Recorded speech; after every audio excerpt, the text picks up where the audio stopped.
So this is the outdoor pit toilet here at CRABTREE Meadows. It's not fancy, it's just a little bit of privacy and a hole in the ground. And you do get a poo with a view.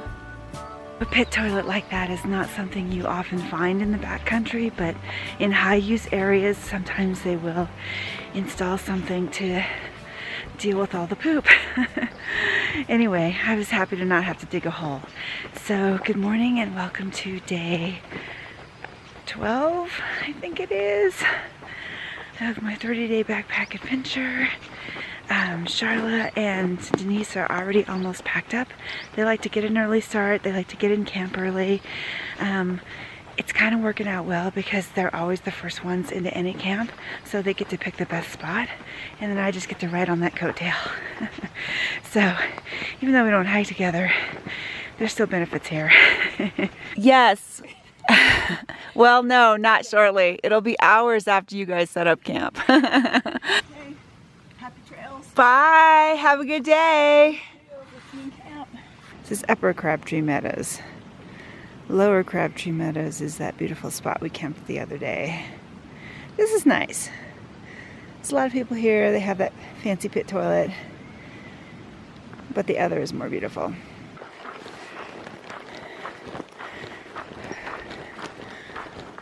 So I found out that helicopter yesterday was, I guess, a guy who had some kind of heart condition, and I guess something had triggered where he needed help, so they did a medevac. I hope he's okay. Apparently DENICE and SHARLA were just hiking out of that basin with their stuff when all that happened. And I forgot to tell you that Janine and I, when we were hiking down, right before the helicopter, there were these coyotes. It sounded like 2 or 3 of them, kind of yipping at each other across the valley. And then we saw one on the trail below us, just kind of like trotting by, too fast to get the camera out, of course. So, another cool wildlife sighting. Also, I saw a doe grazing in the meadow today. Didn't have the camera, of course. And chipmunks galore. And about the only thing I have footage of are marmots. And also some birds have gotten really close to me, but never with the camera in hand, or if I try to take a picture, they're gone. So anyway, DENICE and SHARLA went on ahead. We're meeting at Tyndall Creek, but not Tyndall Creek proper. There's like another, I don't know, 3/10 of a mile further, there's like a second Tyndall Creek campsite with a bear box and all that. So that's where we're meeting today. I think it's about 8.5 miles. Oh, this one's kind of interesting. This would make a great piece of jewelry. I mean, you know, size down for a human. And there's the trail. It's looking a lot like this so far.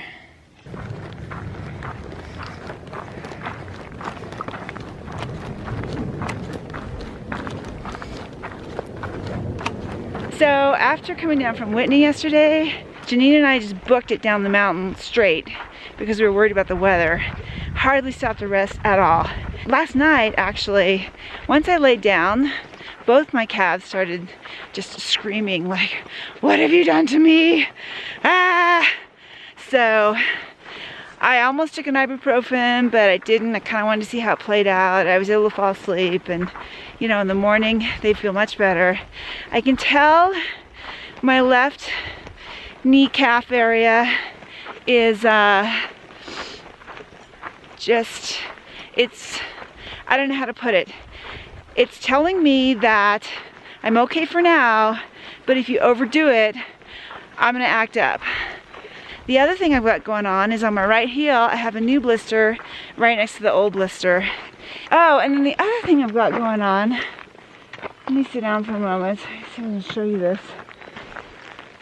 My hips are okay, my shoulders, they kind of ache, but it's okay. My arches, you know, at the end of the day, they ache, but it's okay. And then I've got, my fingers are all bandaged there, because what's happening is that with all of the digging in my pack and stuffing the tent, stuffing the sleeping bag, and just activity with my fingers in this dry air, it's like they start cracking around here.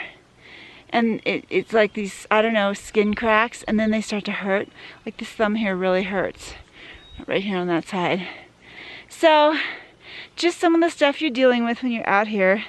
But, not complaining, just giving you information. It's so worth it for the amazing scenery. Alright, there it is. Wallace Creek. And Forrester's coming up. Ah! You know what else hurts? My upper arms, actually, because I use them to heave myself up the mountains with the walking poles. So, yeah, the upper arms are a little sore too. It's all manageable. So I'm just cruising along in this monotonous forest, and then what do I come upon? This gorgeous meadow with these beautiful mountains behind, and a perfect log to sit on.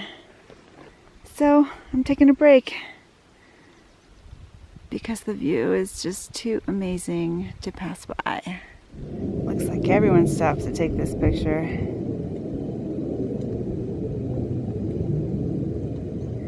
Wonder how many times it's been on Instagram. So, sitting here, filtering water and looking up at the clouds, they are looking kind of sketchy again behind me. And I have to cross this Bighorn Plateau where there's no cover whatsoever, and that's toward the end of the day. So I'm kind of thinking that I might have to hustle today, like it or not, again, to beat the weather, because I don't want to be struck by lightning. All these trees have dark stains at about the same height. I wonder if that's where typically how high the snow sits and maybe discolors the trunks. Don't know. This is my trail today. I wonder if that's Bighorn Plateau up there in the distance, right at the top there. And maybe Forrester beyond. I don't know, just guessing.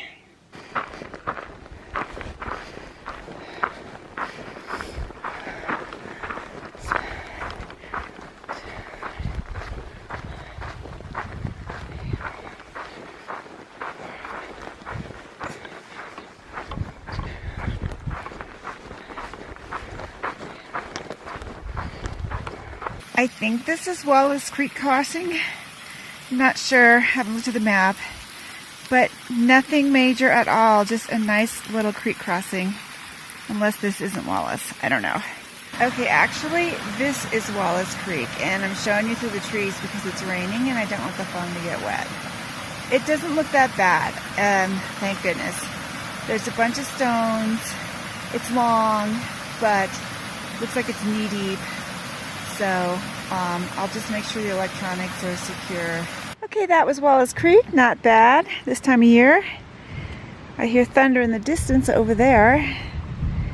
And it stopped raining for a moment so I can bring out the good camera. We are exactly halfway from where we started and to where we're going, Tyndall Creek, although I'm going a little bit further. This is Wright's Creek. That's the crossing. Doesn't look too bad. And I'm going to water up here before the rest of the day and then move on. There's been thunder all around me, so I might have to hang out on the edge of the big plateau for a while, Bighorn Plateau, waiting for the weather to clear. Check out this big tree. It is like perfectly dry under the shadow of this tree. It's pretty amazing. Trail goes on.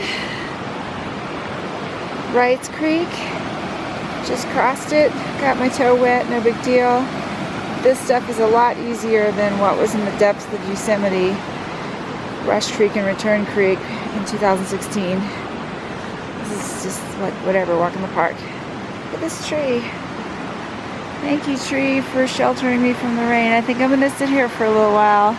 I just had a really nice lunch sitting here at Wright Creek.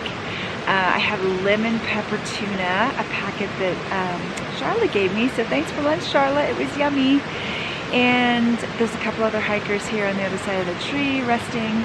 And I was about to say I hadn't heard any thunder for a while, so I was gonna go up to Bighorn Plateau, but I just heard some thunder like from over there. Nonetheless, I think I'm just gonna keep going until the tree line stops, and then I'll evaluate. But I have another like 3.5 miles to our camp, so you know, I wanna get there. If it's gonna be rainy like this, it'd be nice to just kind of hunker down in my cozy tent. Wow, look at this. I just climbed a big hill, so I'm out of breath. It's so beautiful.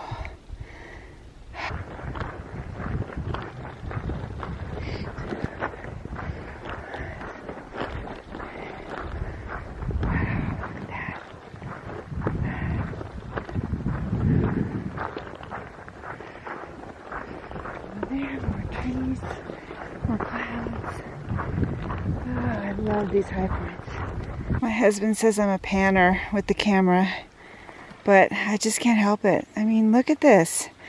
It's 360 degrees of beauty. Oh, here comes somebody. Caught me talking to my camera.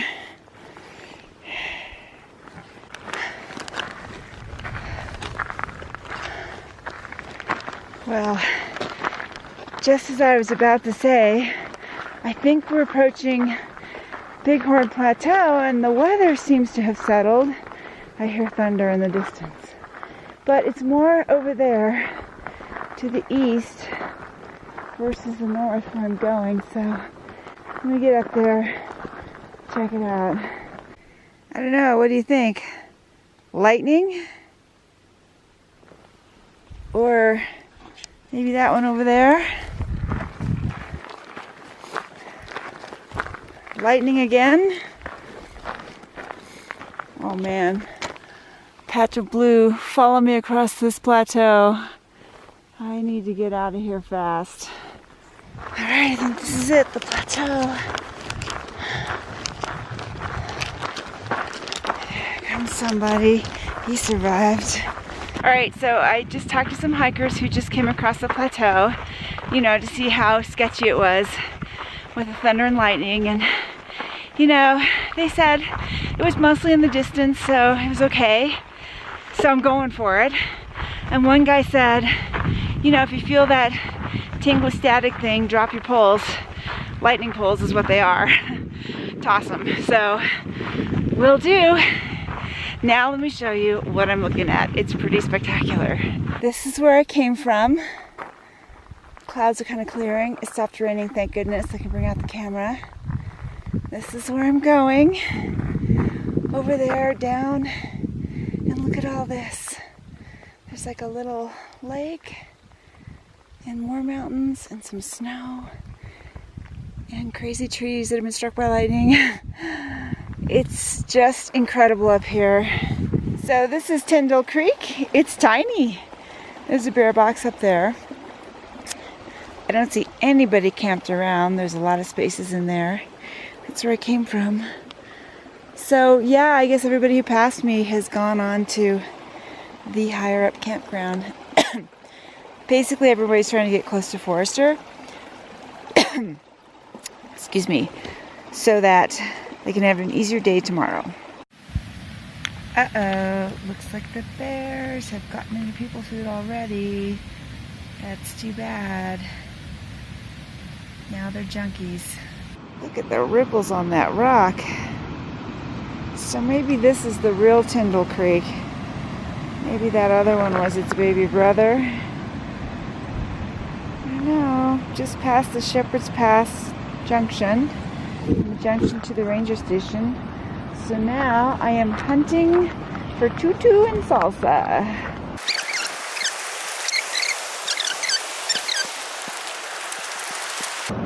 Oh, well, I don't know.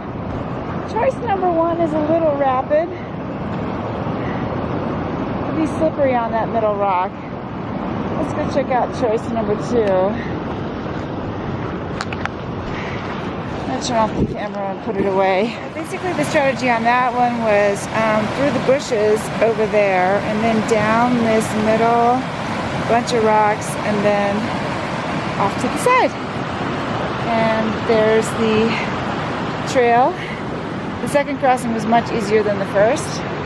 And now we're gonna go find the girls. Maybe. Not sure if this area was for me or not. There's some guys camped up there. Maybe I'll just go look around. So I made it to camp and found the girls and got my tent all set up just before it started pouring. And I met Rich next door, who's also hiking the GMT, and there's a couple across from him that I haven't met yet. But apparently everybody here is all on the same schedule, trying to do courses tomorrow and all that. So anyway, so I'm so lucky I got my tent up because the rain is just coming down. I mean, it's been coming down for a while. I've had time to organize. Let me tell you, having a two-person tent as one person in a rainstorm, wow, I mean, I am so happy I have all this extra space. I mean, I'll give you a tour in a minute. I've never been rained on so much in this tent ever, and I sealed the seams on the rain fly years ago. I'm not sure how many years ago. Maybe it was 2012? Ooh, Under the Thunder? Or 2009? I don't know. I just hope they hold. I mean, so far so good. I'm staying dry, but you know, this tent is 20 years old, and I don't know if it'll last. Anyway, let me give you a tour here. So here I've got like my tent stuff laid out to dry. I've got my meal for later ready to go. It's dehydrating. I've got the Delorme charging and the anchor batteries underneath, and I'm just keeping them in plastic just in case there's a leak. And my hat's drying, and I've got my jacket, and you know, just other stuff drying all over. I mean, look at, I even have room here to put my feet out if I want, or dry more stuff, you know. And then here's my little fanny pack that I've got everything in plastic just to make sure it stays dry, and then my pack, and I still have my sleeping bag in here, and my down jacket, and my wool shirt, because I don't know how long this rain is going to last, and I just don't want things to get wet, so I'm kind of rationing my warm stuff. I'm okay in this fleece, and these are fleece lined, and these socks for now. So yeah, I don't know how long this is going to go on. And then out in the vestibule here, let me unzip this for you. You know, I've got my bear can right there, and then the stove. That's my new stove. Yesterday, the flippin' lid fell off. I'm so annoyed. You know, the lid fit great when it was hot, but whenever it was cold, the lid just didn't fit right, and it, you know, it fell off while I was walking, so that's annoying. I'm gonna ride to the company and see if I can get a new lid. Alrighty, just waiting out the storm now.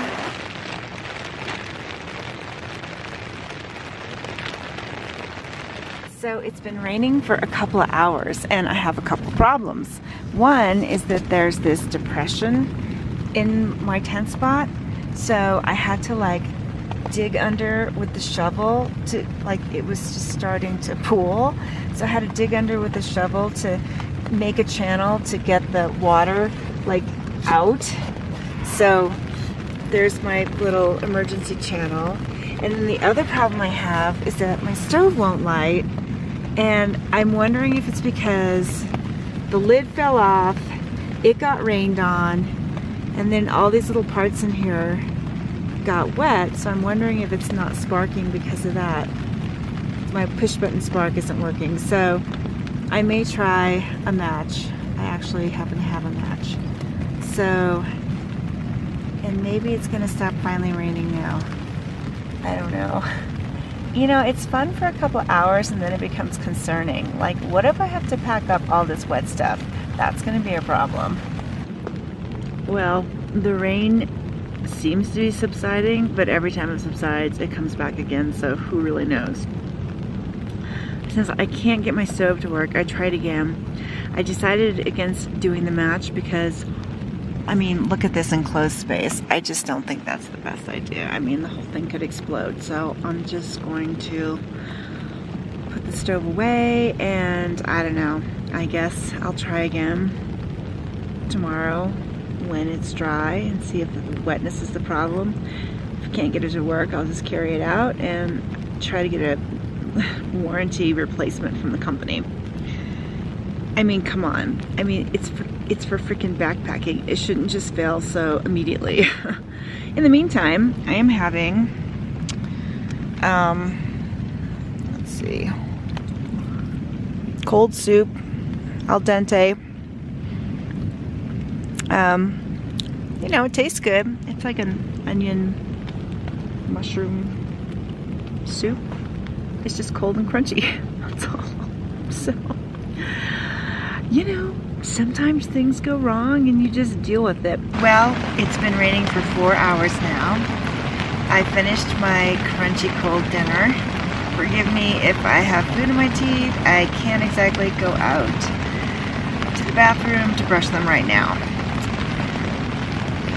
This is supposed to go on for another 2 hours. Denise came by a little while ago. She has, I guess, the weather forecast on her Garmin. So, 2 more hours of this. Boy, I hope it's sunny and bright tomorrow, because we're going to need that to dry this stuff all out. So far my tent isn't leaking. So far, knock on wood. I do have a down bag. If it gets wet, I'm toast. The original plan was to get up early in the morning and go over Forester, which is, you know, 5 miles and 2,300 feet, early in the day to avoid the weather. So I'm just really hoping as the weather blows over so that we can still get over that pass. I mean, because if it's raining or it's bad weather like this all day tomorrow, then, I mean, I can't see us going over the pass because of the whole lightning issue. I mean, just a few minutes ago, there was some huge flash of lightning and huge thunder, like it was just right there. So, I don't know. I guess we'll see how it plays out. I think the #1 goal here is to stay dry and warm, and it's only 7:17, so I don't know what I'm going to do for the next couple hours before bedtime. Maybe I'll catch up on my Instagramming.